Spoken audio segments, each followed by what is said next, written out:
अशी एक लग्नगाठ भाग 64. तर मित्र आणि मैत्रिणींनो, आपण मागच्या भागात पाहिले सीमा प्रेग्नेंट असते आणि सगळ्यांना आनंद असतो. तर आता पुढे डॉक्टरने सीमाला आराम करायला सांगितलं आणि सांगितले आता पोटभर जेवायचं. तुमच्यावर आता तुमच्या पोटातल्या बाळाची जबाबदारी आहे. त्याचंही पोषण तुमच्या जेवणातूनच होणार. जड वस्तू उचलायचं नाही, वेळेवर जेवण घ्यायचं वगैरे वगैरे. श्रेयस डॉक्टरांना बाहेर सोडून आत येतो.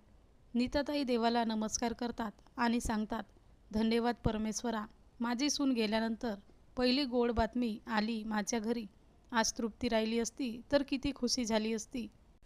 खूप हौस होती तिला बाळाची. नीताताईच्या डोळ्यात चटकन पाणी येतं. त्या डोळे पुसतच म्हणतात, निदान आता तरी तिच्या आत्म्याला शांती मिळेल. असं म्हणून सीमाच्या डोक्यावरून हात फिरवला. श्रेयस म्हणाला, आई, मला भूक लागली आहे, काही आहे का खायला? इतक्यात सीमा बिछाण्यावरून उठते आणि म्हणते, हो आणते लगेच, आत्ताच काहीतरी करून. नीताताई म्हणाल्या, अरे नको, आता तू बिलकुल उठायचं नाहीस, समजलं? आता मी माझ्या घरच्या लक्ष्मीची सेवा करणार. श्रेयस म्हणाला, आई मी तुला मदत करणार. नीताताई म्हणाल्या, हो राहू दे, पाहिली आहे मी तुझी मदत. मदतपेक्षा काम मात्र वाढवून ठेवशील. तू बस इथं सूनबाईजवळ थोडा वेळ, मी तुझ्यासाठी जेवण बनवते तोपर्यंत. असे म्हणून त्या निघून गेल्या. त्या गेल्यानंतर रूममध्ये दोघेच उरले होते. श्रेयसने तिच्याकडे काहीच न बोलता प्रेमळ नजरेने बघितलं. त्याच्या नजरेत तिला एक आर्जव दिसली. ती कधीच पाहिली नव्हती आजपर्यंत. तो तिच्याजवळ सरकत बसला. त्याने तिचे हात हातात घेतले आणि हळूच ओठांना लावले. तिचे अंगात गोड शिरशिरी आली. थँक्यू सीमा, देवाने माझ्यापासून माझी तृप्ती परत घेतली. पण तृप्तीने हट्ट करून का होईना, पण तुझ्यासारखा अनमोल हिरा जाता जाता मला देऊन गेली. आणि आज तर मला तू एवढी खुशी दिलीस, शब्दात नाही सांगू शकत मी. खरंच सीमा, किती सुंदर फिलिंग्स आहे. एक गोड गोजिरं बाळ आपल्या घरात रांगेल. त्याच्या किलकारीने अख्खं घर गजबजून जाईल. मी कंपनीत जाईल तेव्हा पापा पापा म्हणून आपल्या पोपड्या आवाजात मला घेऊन जाण्याचा हट्ट करेल. आपल्या सगळ्यांसोबत घरात त्याची काही ना काही लुडबुड चालू असणार. ओहो सीमा, सीमा काय सांगू तुला, किती किती क्यूट असणार ना. असं म्हणून त्याने तिला अलगद दोन्ही हातांनी उचललं. खरंच सीमा, तुला कुठं ठेवू आणि कुठं नको असं मला झालंय. इतक्यात तिला कुठं ठेवण्या अगोदर खाली बेडवर झोपवलं. त्याला मागून नीताताईचा आवाज आला, अरे ती आता एकटी नाही आहे, जरा हळू. त्याने तिला खाली काटवर झोपवलं आणि स्वतःच्याच डोक्याला हळूच मारून थोडीशी लाजेने जीभ बाहेर काढून बाहेर निघून गेला. तो गेल्यानंतर नीताताईने सीमाच्या डोक्यावरून हात फिरवला. तिच्या डोळ्यात पाणी होतं. ती म्हणाली, खरंच सीमा, माझ्या मुलाला मी आज पहिल्यांदा एवढं खुश पाहते आहे. आणि एवढी खुशी फक्त तू दिलीस. चल हे खाऊन घे, औषध घे आणि थोडं झोप. ती म्हणाली, आई मी खाते, पण मी थोडंसं तुम्हाला काम करू लागण्यास बाहेर येईल. मला असं झोपून झोपून कंटाळा येईल. नीताताई म्हणाल्या, हो बाई, पण आता तू हे थोडंसं जेवण घे आणि औषध घेऊन आराम कर, नंतर ये. ओके असं म्हणून सीमाने जेवण केलं, औषध घेतले आणि नीताताई निघून गेल्या. ती मागे पाठ टेकून बसली होती आणि पूर्ण विचारात हरवली होती. तिला कधी नाही, पण आज खूप खूप सुरक्षित आणि खूप सारी खुशी अनुभवत होती. तिच्या आयुष्यात तिला प्रथमच एवढा आनंद श्रेयसच्या घरी मिळाला होता. एवढी काळजी करणारी सासू, खूप खूप प्रेम करणारा श्रेयससारखा हँडसम नवरा. तिने तृप्तीच्या फोटोकडे पाहिले आणि म्हणाली, खरंच तृप्तीताई, एवढा गोड प्रेमळ नवरा सोडताना खरंच तुझ्या मनाला किती यातना झाल्या असतील. तिच्या डोळ्यात पाणी आलं होतं.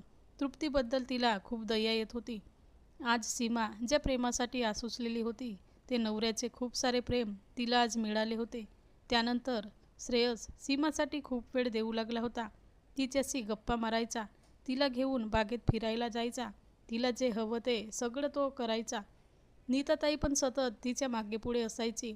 अधूनमधून रुहीचा फोन यायचा, हॅलो वहिनी, माझं भाचरं काय म्हणतंय, त्याला आपल्या आतूची आठवण येते का, वगैरे वगैरे विचारायची. सगळ्यांचे एवढे प्रेम पाहून सीमा हरकून जायची. एक दिवस ती अशीच विचारात घडलेली असताना मागच्या आठवणींनी आणि या घरातल्या प्रेमळ माणसामुळे तिचं मन खूप भरून आलं होतं. पण तिच्याजवळ शेअर करायला कोणी नव्हतं. संध्याकाळच्या वेळेस ती अशीच विचारात घडलेली होती. त्याच वेळेस श्रेयस कंपनीतून आल्याबरोबर तिच्या रूममध्ये गेला. अले अले माझे बिट्टोत आहेत, तर आज पप्पाची आठवण केली का? सीमाने आल्याबरोबर भावनेच्या भरात त्याला मिठी मारली आणि त्याचे डोके हातात घेऊन त्याच्या कपाळाचे चुंबन घेतले. त्याच्यावर खूप प्रेमाचा वर्षाव करू लागली. त्याने सीमाला मिठीत घेतले. तिचंही दीर्घ चुंबन त्याने घेतलं. तो तिच्या नजरेस नजर भिडवून अगदी अधीर नजरेने हळू आवाजात म्हणाला, सीमा.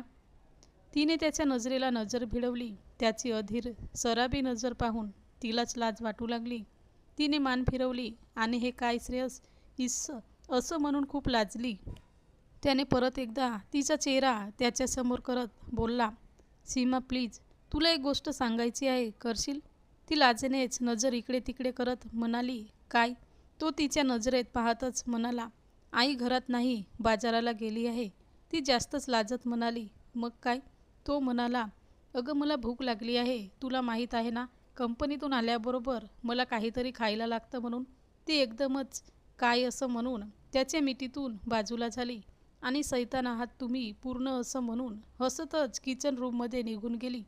ती गेल्यानंतर ओ सीमा असं म्हणूनच हसतच तिच्या मागे श्रेयस गेला.